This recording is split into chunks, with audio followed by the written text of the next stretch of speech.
What up, what up, what up? Welcome to another episode of New Orleans Basketball and New Orleans Network podcast. As always, I am your host, Raphael Rattler, joined by my fellow middle brother, Garrett Jr. Rattler. What's poppin' with you, bro? What up, bro? Everything's all good on this side, man. You know, the NBA season has come and gone.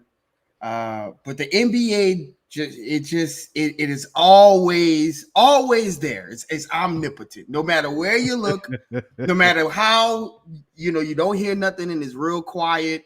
Something is always around the corner, man. So I'm enjoying this.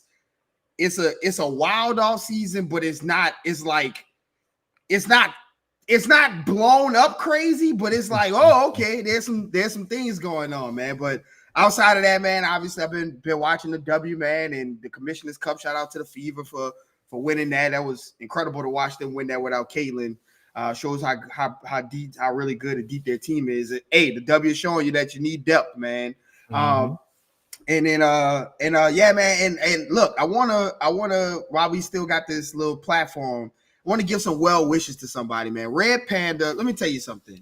That music that she plays while she is performing at the Smoothie King Center and around the NBA is iconic, man. And I love watching her perform. She fell at the halftime of the Commissioner's Cup game 2 days ago and fractured her wrist, which is insane. But being the soldier that she is and being the professional that she is, she'll be shaking back and apparently be ready for her return for the NBA season. So she is also, like many other NBA players, going to be reevaluated in a couple of weeks.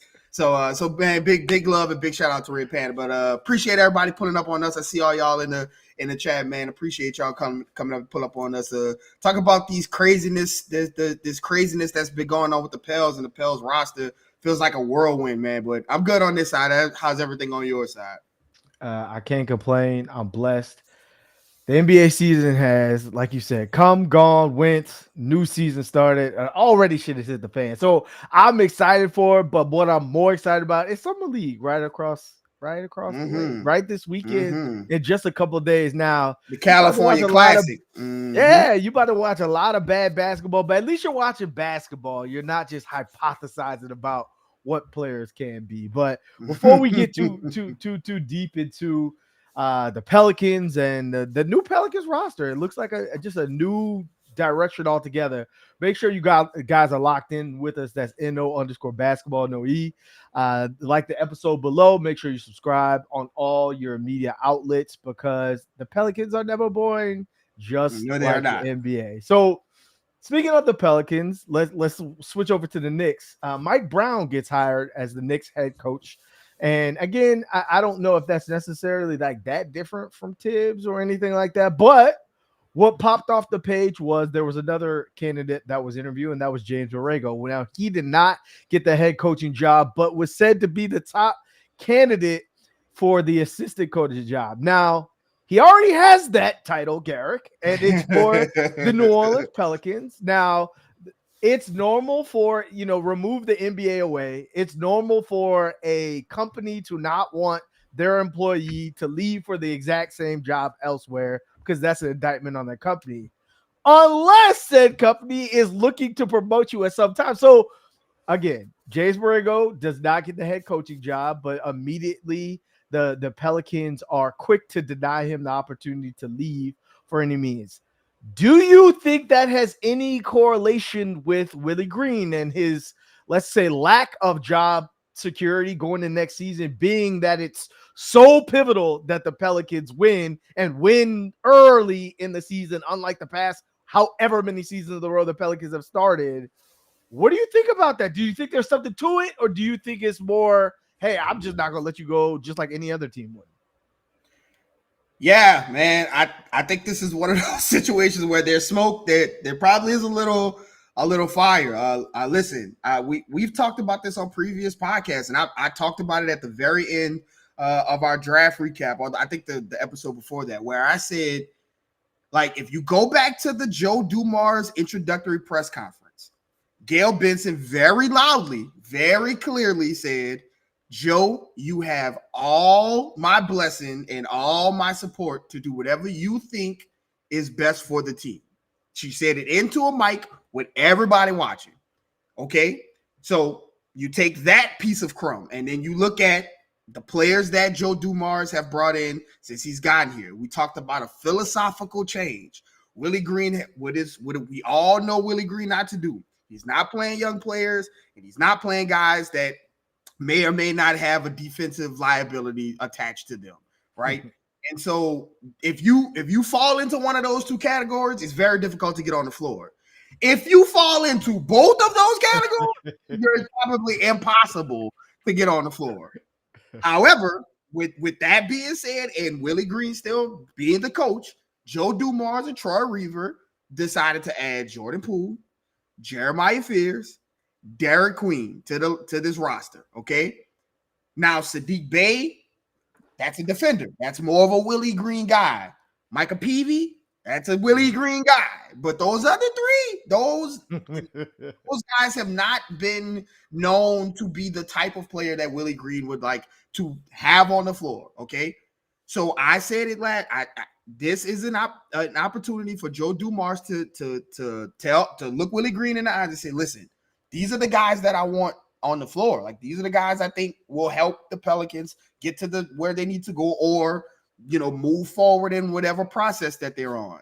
And I think if there's a situation where there is a butting of heads, where Willie Green wants to play a certain level of player, type of player, not saying this is something, but say Jose gets on the floor instead of Jeremiah Fears for a lot of the time, and the Pelicans struggle to run offense or struggle to score. Those whispers are going to get louder about, is Jeremiah Fears ready to play? Same with Derek. Derek Queen he's going to have more opportunity to play. But still the same kind of situation with him as well. And so if it comes to a situation where the heads are butting, I tend to go with what the upper boss says. It says, Joe Dumars, you have my my play to my blessing to do whatever. We've seen how James Borrego, the one game he coached last season, the Pelicans scored 1,000 points. Everybody knows, and he's known around the league as an offensive mind and an offensive guy, and probably will give a lot more leeway to these offensively, gifted, defensively, need more help defensively players. And so I do think that it is something. So if they believe that James Borrego, in the event, breaking case of emergency, is the guy to step up and change the voice for this team, that's why they keep him around. And so I think this is one of those situations where there's smoke, there's fire. Right. I think, again, you talked about in the WNBA, you need depth. In the NBA, you need depth. In the coaching staff, you need depth. I think it's one of those things where, again, it's kind of good to go in with a backup plan because, again, like we talked about in the last pod, and we won't dig in too much, but the Pelicans are getting absolutely destroyed in the media for their offseason. Not even their offseason, just the one trade with Derek Queen so far. And again, it's a very rash move, but I'm not going to cast judgment before I see a minute of anything on the court.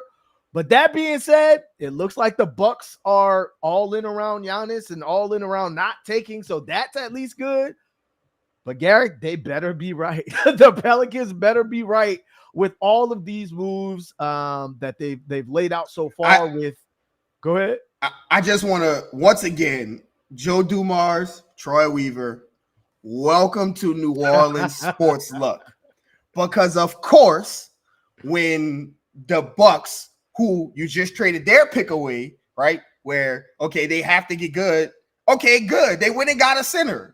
Oh, wait, they took it from the Pacers, whose pick you just gave it back to them. The Bucks could have went and traded for any other center. The Bucks hate the Pacers. The Pacers hate the Bucks. No way in the world Miles Turner should have been available. But of course he was. And of course the Bucks took the biggest risk in NBA front office and money management history to get Miles Turner from the Pacers, who you just traded their pick back to. Of course. But because of course. Continue. And that is Pelicans mania. So again, for right or for wrong, you're going to see it's a aggressive strategy that, again, like if you look at this roster, which we'll get to, you can kind of get there in terms of, okay, feeling confidence going into next season. Now, you talk about next season, going into the offseason was, will the Pelicans trade Zion? Joe Dumars has an interview stating that they will be moving forward with Zion as the best player on the team.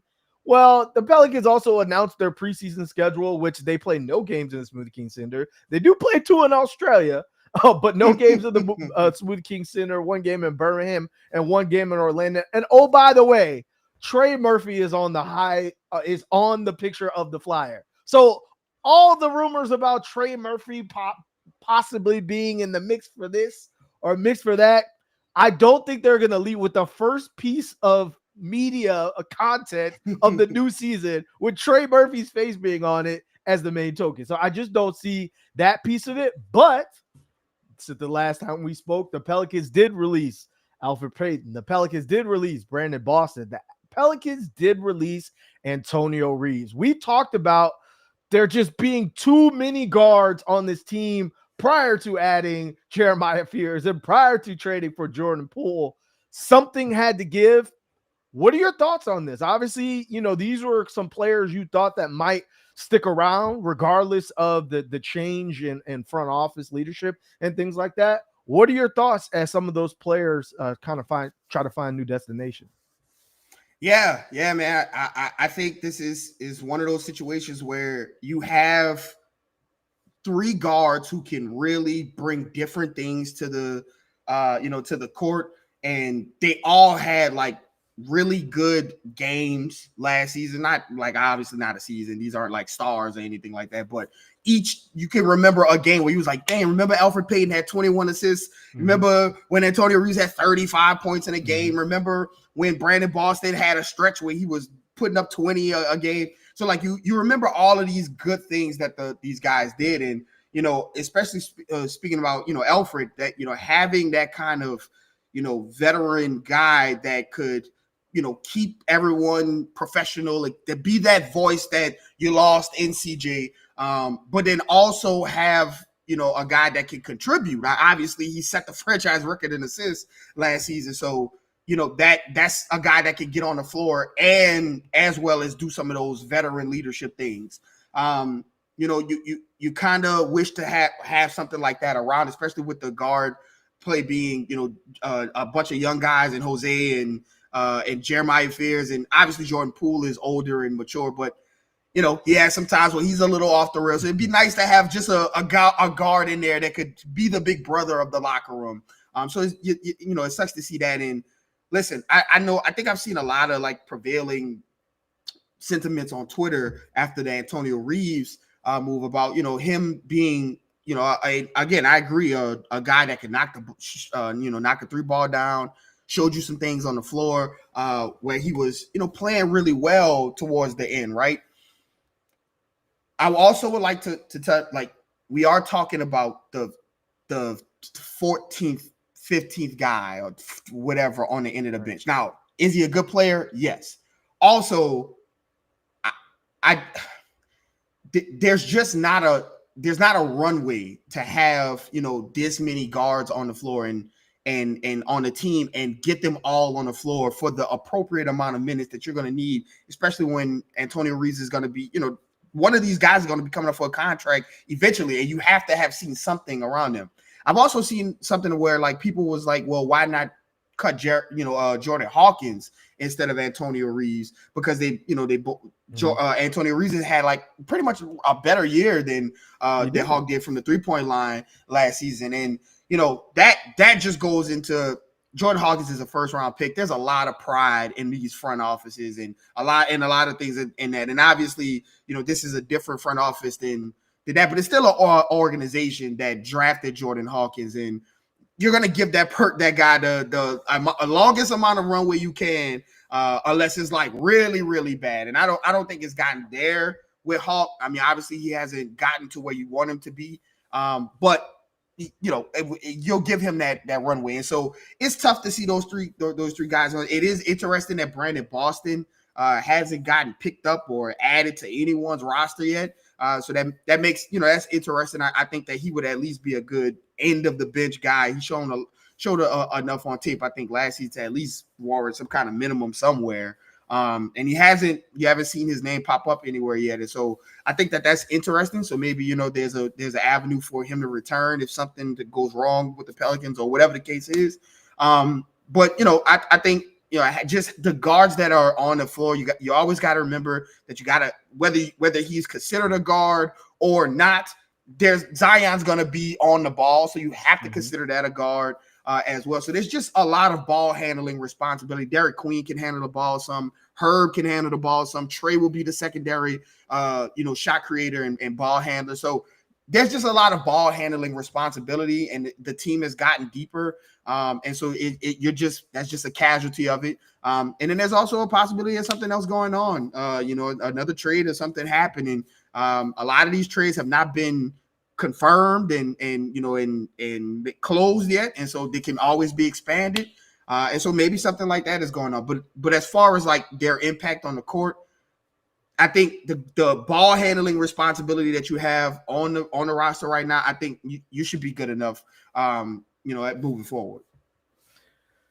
So again, I'm not going to judge something while it's incomplete. So until I see where the 15th roster spot goes and who it goes to, I'm interested because, again, I can't talk out of both sides of my mouth. I walked into the offseason saying the Pelicans need to add players that are above a certain height or a certain weight because they need to get bigger, right? And then they got rid of CJ. They got rid of Antonio Reeves. They're getting rid of some of the smaller guards on the roster. So now what do you do next in this complimentary move to kind of let Antonio Reeves walk? Now, the other part of that is it kind of gave me a little bit of caution of concern because Joe Dumars and Troy Weaver have a history of drafting the super athletic, super rangy guy who can't shoot. And so I look at that and I look at Trey Murphy and I look at Zion and Eves and Herb and things like that. And I'm hoping that you're replacing Antonio Reeves or whomever with guys who can also shoot, because Joe Dumars came out in an interview and was like, hey, we care about the three ball, but we want to be excited. But the three ball is necessary, especially when you're playing with Zion Williamson and the gravity that he draws. And so again, the move is incomplete.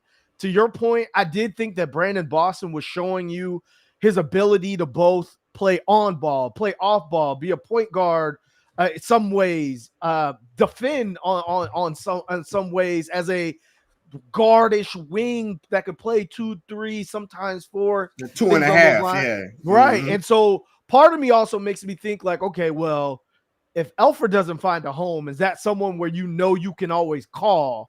That that, hey, if someone goes down in the middle of the season, we can always go back to Alfred. Or are you playing the game where, with Antonio Reeves and Brandon Boston? Hey, there's a lot of every team has an Antonio Reeves. Every team has a Brandon Boston where it's a guy that they like, but the cap situation looks a certain way, so they may not be able to pay them what they want to pay them on a new contract. So they kind of have to gamble to see if they'll be around and things like that. I think there's a lot of those players around the league. This just happens to be the crop for the Pelicans. But again, what do you do after this? What is the next corresponding move? Then I'll be able to say, okay, something's lost, right? Something is dropped off, because Antonio Reeves, to your point, he was showing you a little bit of his versatility. Even though the end of the season was what it was and no players were playing, he was showing his ability not only be a catch and shoot guy, but do some more things off the dribble and do some more things from a defensive end. And so from a cheap player, from a young player who was still growing, again, you got to wait to see what the other domino is. Now, the one move that the Pelicans have done in terms of free agency is signing Kevon Looney from the Golden State Warriors to a 2-year, $16 million contract. So first of all, the first thing I want to talk about when it comes to Kevon Looney is you called me and you said, Garrett, take a guess how old Kevon Looney is. And we kind of talking. I'm like, man, we watch a lot of basketball. We've seen Kevon Looney for a lot of finals. We've seen a lot of playoff games. I was like, man, he at least 33, 34. This man told me 29 years old. Now, I think that Kevon Looney is a good pickup. First of all, I'll start it by that. But if you're gonna tell me that he's 29, that's an old 29. That's like my ID says 29, but you look and you be like, hey man, you got a couple kids or something. Things like that. like Reggie at the front door. Yeah. you at least 36, bro. Right. What are your thoughts on bringing Kevon Looney in to complement an Eves Measy, to complement a Carlo Makovich, to complement a Derek Queen? I really like Loon, man. I really like Loon. I think, when you think about the Pelicans and their rebounding woes that they've had, for years, like this is the kind of guy that can come in and have, help out on those kind of things. So first of all, again, he's 29. You would think that he was like 40 because he's another one of these ground and pound savvy kind of guys. He went through a dramatic like body change, man. Like he was a chubbier guy, right, going up and down the floor. And then like he lost a lot of weight. And I think, first of all, Golden State is devastated that he's gone. So that lets you know just how much of a good person that you're getting. They hated that he's gone. And so, when you think about what he can do, right? Again, Kevon Looney is like the kind of guy Derek Queen can get a lot of information from, because they, as far as like being a big body, they're similar, but they're different in a lot of ways. And I think that is going to help Derek Queen kind of learn other things that he is not super duper, great at. I think that he's a good rim deterrent. I don't know if he's like a shot blocker, but he's a guy that can move his feet, and he'll be there at 6'9", and he's savvy. He's been around a lot. He's got 3 rings. I mean, that right there tells you, he was a big piece of those championship teams, with Golden State with Steph. He's a favorite of Steph, which lets you know, this is a guy that can play some good basketball. And so, I think about the screen setting, which is a small thing to a lot of people. But if you aren't setting the right kind of screens, those are not as effective and can also get you in foul trouble, as we know with Jonas Valanciunas. And so I think of things like little things like that, carving out space, doing your work before the ball goes up. That's going to be great for Eves. That's going to be great for Derek Queen and Carlo. I think a lot of what Kelly Olynyk gave you on the offensive end is kind of what Kevon Looney can give you on the defensive side of the ball. Just kind of that savvy know-how on the defensive side. And I think he's going to play some good minutes. And again, people saw the contract 2 years for $16 million. And the first thing I say is, if you look around the league and you look at some of these contracts like Jakob Poeltl got, and with Miles Turner just got, like, again, obviously those guys are better than Kevon Looney. But for what the Pelicans need, that's not an awful contract. And then also, like, Kevon Looney, all the jokes and everything as you can, this guy is like well respected in the league. He's considered a big vet at 29, lets you know just how like mature and wise that he is. He's a professional. He's an Iron Man, has played in a whole bunch of games. Only missed like 5 games like last year and 2 games like the year before, and didn't miss any game the year before that. But also, like, he's a champion. And to get those kind of guys into New Orleans, like, you're going to have to pay just a little bit extra to get those kind of guys to New Orleans. It's just the small market tax, the reputation tax, the same, that's just some of those things you have to do. And to get a guy that's going to come in and for 2 years mentor Eves, mentor Carlo, and then also mentor Derek Queen. And then once those 2 years are up and you're ready to pay Jeremiah Fears and those guys, and those contracts are coming up, he'll be off the books and you won't even think. But the impact that he'll give you on the boards and then off the floor, I think that is, you pay for those, and that's what you bring him in for. So I like the Kevon Looney move. I think that's a solid piece to bring in, and kind of the vet. When you thought about vet big, I think we were all thinking about like rim protectors, guys who knew, who could move around and play like that. But I think this is a good, solid veteran big man to have as your third big man, or whatever the case is. The other thing that you kind of add on to it Yeah, you look at the 8 million, you look around, say, okay, Clint Capella got 7 million for 3 years. I don't know if I wanted to sign up for 3 years of Clint Capella. Brooke Lopez got 9 million for 2 years, and Luke Cornett got 11 million, things like that. I'm so good on DeAndre Ayton. Shout out to him going to the Lakers. But like, you also have to factor in the human element. Some of those guys probably think that they are going to be playing 25, 20 minutes a night. Brooke Lopez, Clint Capella, you're selling there to be a part of the rotation. You went and got a Kevon Looney who, if he doesn't play, I don't think he's necessarily the type to be like, whoa, I got paid to come here and play and I'm not playing. And so I think that there's some understanding there that part of this is what can you do? Like, I think to your point earlier, I think that he's a great compliment, not just in the locker room and from a mentoring standpoint of, okay, these are the ins and outs of the games, young rooks. This is the things that you have to be doing just from a professional standpoint to make sure you're constantly giving yourself the best opportunity to play at your best, but also on the court. Like, we talked about Carlo and his ability to potentially play some 4 because of his like type attributes to Kelly Olynyk. Well, if you have that already, and then you go get a Derek Queen who has high basketball IQ and playmaking, you have that. Now, I wouldn't say Kevon Looney is necessarily a rim runner or an athletic big from that standpoint,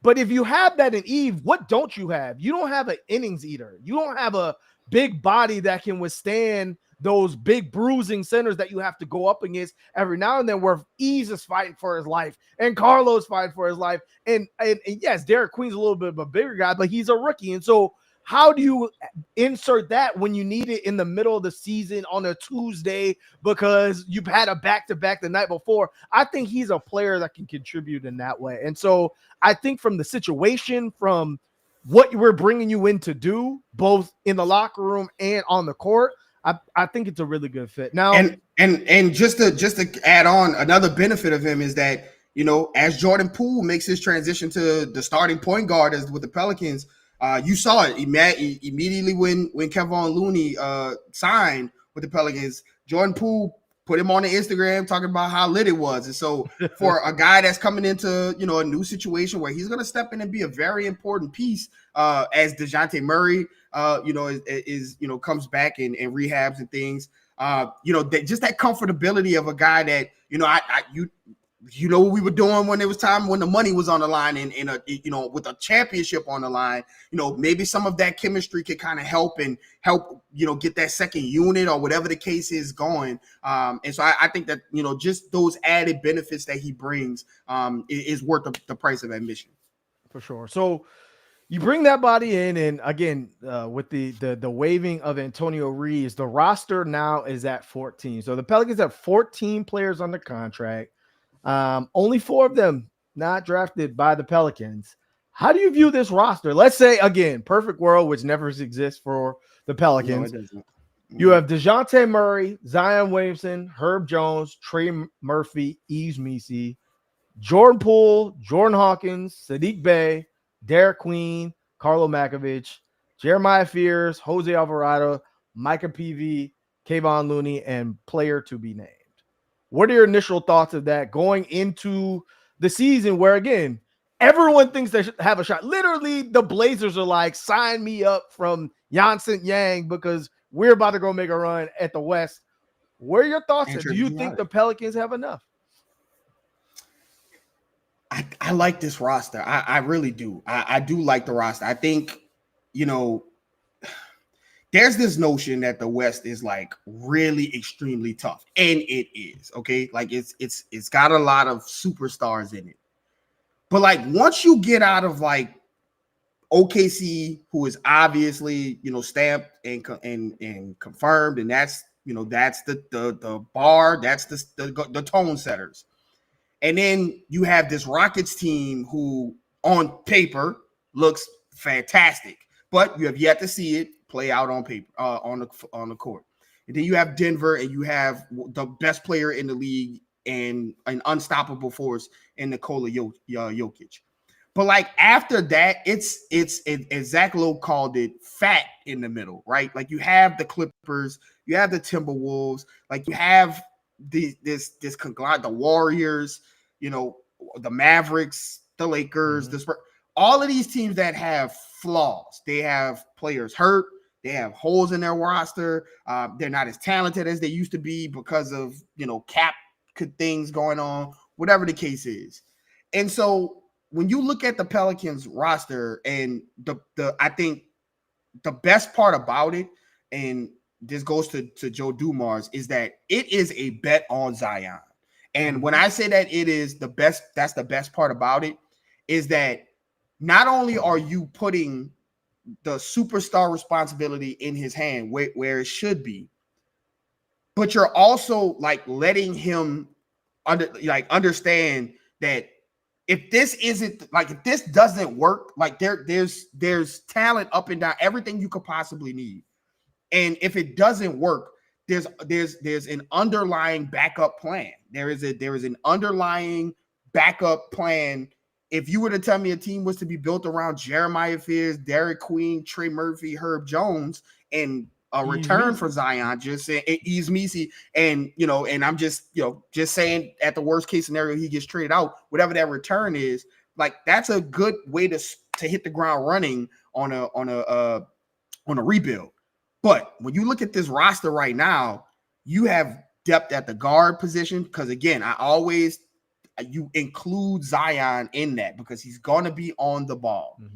And so you have when I call it the ball handling responsibility, you're deep there. You're deep with wing defenders. When you talk about, you know, Zion can do some defense, can do some defense. Herb is obviously first team all defense.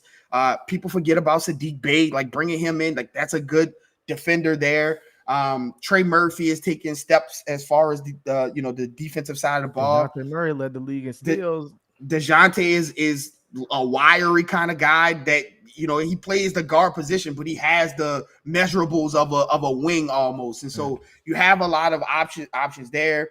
You have some shot creation opportunities with Zion and Trey at the highest level, right? But then you also have guys like Jordan Poole, right, who can create shots for himself. And if Jeremiah Fears is what everybody thinks, you know, says he is, this guy that can get into the paint and get that drink stirred, that drink spinning, to get that defense running around in circles and chasing around guys. And you have, you know, a lot of different variations of bigs you can play. You need a skilled playmaking big to run up and down the floor and initiate offense for the second unit. You can go Derek Queen. You need a shooter out there. You can go Carlo Makovich. You need some innings eat against a JV, a big bruising big. You got Kevon Looney, and you got Eves doing all the athletic defensive rim running stuff. So, you know, even in your third string, you know, ball handling responsibilities, a lot of teams would love to have a Jose Alvarado out there, you know, with needing to eat up innings as a guard, that kind of guy. You have, you know, can Jordan Hawkins put something? So I think you are one or two like shooters, maybe people who can, one shooter, a guy that can come in and be a shooter. I think that's something, but I'm very interested to see if Sadiq Bey can get back to that. And if Micah Peavy can get on the floor and get some of those, what you saw on tape from him on the fly. I just think that there's a lot of things to like about this team. And again, you can say this about any team, of course, health withstanding. And is it a tough ask to bet the house on Zion and bet the house on health? It is, you know, previous years tell you that it is very difficult to do that. But like, this team is who this team is, and you can't go into the season just assuming that all your players are going to be hurt and you're going to suck when all the players are in front of you, either healthy or relatively healthy, getting there and should be able to play, you know, soon in the season. And you're going to need it, because the bet that you made with this Bucks pick going out means that this season has to be good to great. And so going all in onto that and not waffling because of what the national media is saying, that, oh, this trade is terrible, awful. You do everything you can to try to make sure that it's not. And if you look at this team, you know, and if healthy, can they stay healthy is the question. The talent is there. The Pelicans last season were a bad team because of talent and circumstance. I mean, because of circumstances and injury, not because of talent. this team again should not be bad because of talent. If they're bad, it'll be either because of injuries or some other thing that will probably get addressed some. Right. The first thing that pops out when I look at, what went out and what came in. So you lose CJ McCollum, Kelly Olynyk, Bruce Brown, Brandon Boston, Jeremiah Robinson Earls, Alfred Payton. You bring in Jordan Poole, Kevon Looney, Sadiq Bey, Derek Queen, Jeremiah Fears, and Micah Peavy. Immediately, I'm like, the team got more athletic. It got more up-tempo. It got more fast-paced. And I think that's what this team needed to be all along. Like, I heard someone say the other day, the Pelicans aren't that athletic. I'm like, man, Trey Murphy was in the dunk contest and the three-point contest, and I would venture to say he's not the best dunker on the team because Zion Williamson happens to reside in New Orleans. And so, like, they're a team filled of lanky, fast players, and Jeremiah Fears adds to that. And, like, people talk about Derek Queen being slow and sluggish. Man, when you watch this guy, like, he's just an exciting guy to play with. And something tells me if you put him in an up-tempo offense, he would be able to adapt. And I think that's going to lend to his play style and to what the team is trying to play all together. From your standpoint of, like, this team has a lot of different ways or different depth pieces to it. I look at it like this. Last year we talked about, okay, well, if Zion's out or Trey's out, who is the initiator of the offense, right? And DeJounte, he was in and out of the lineup, especially with the hand and everything going on. But, like, he started to get to it right before he got injured that, hey, I need to be an initiator as well on top of Zion, on top of Trey. And he started getting comfortable.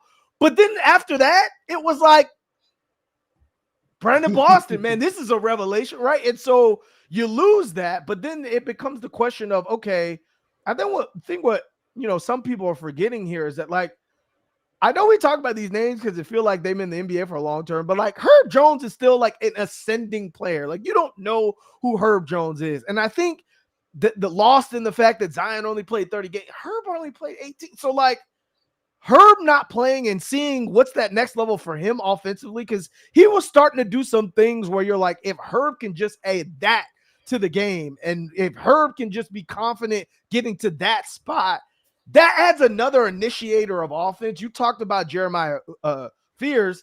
That's what he's been known for. And like, a lot of what his game is and a lot of why he was touted so highly in this draft class is because his game is suited for the NBA game. And it just so happened that in college, he's not playing in space. And so it looked a lot more difficult. And I think his game will pop a little bit more in the NBA as well. So, again, it'll be interesting to see how he handles the size deficits that he shares. But, like, if he's able to get to the cup and Jordan Poole is able to get to the cup and Derek Queen is able to get to the cup and Michael Peavy, low key, I'm not sure if he's ever going to be like a main initiator of offense, but if he can give you something more than zero and he starts day one as a defense first player, that's another player that just sits on the third string, breaking case of emergency that you just didn't have last year. Like, you were pulling guys off the street and saying, can you score? That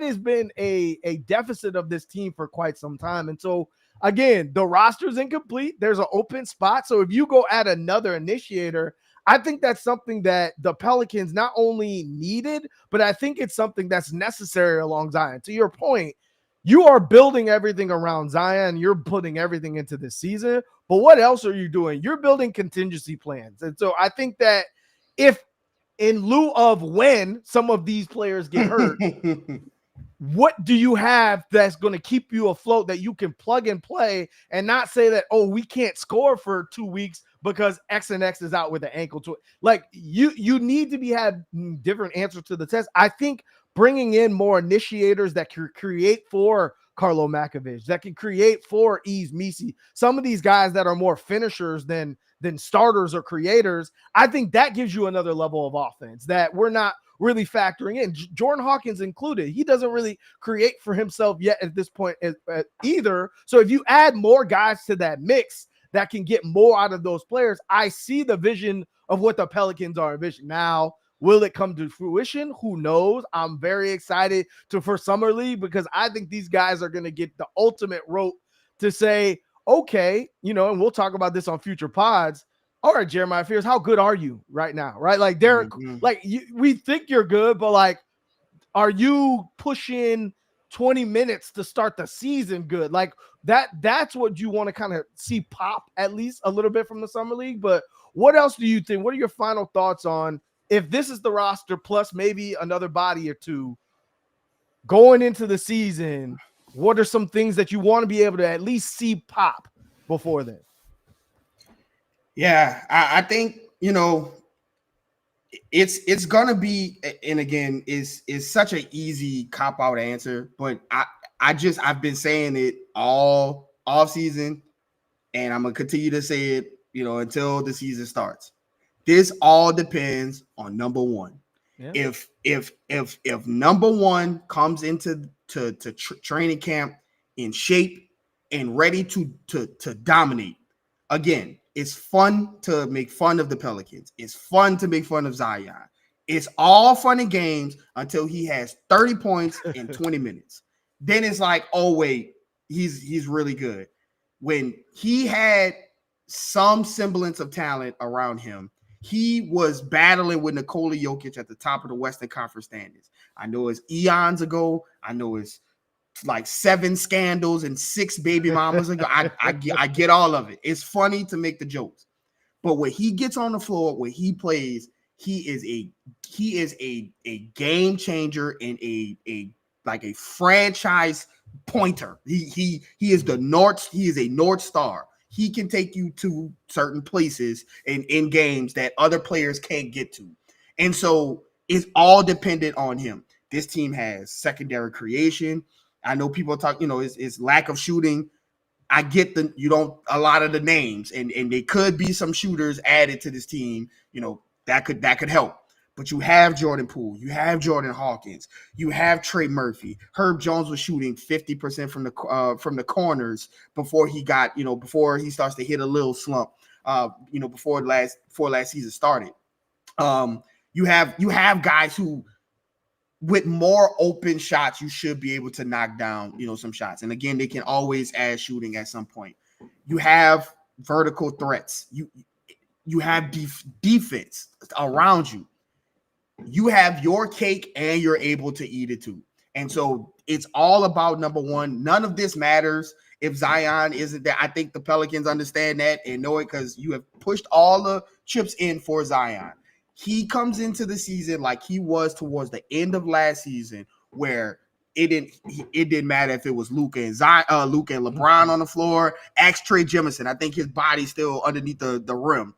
You can ask Ant. He was packing Ant up. Ask the Clippers with Kawhi on the floor, what Zion did to them. They have to be. He has to be the straw that stirs this all together.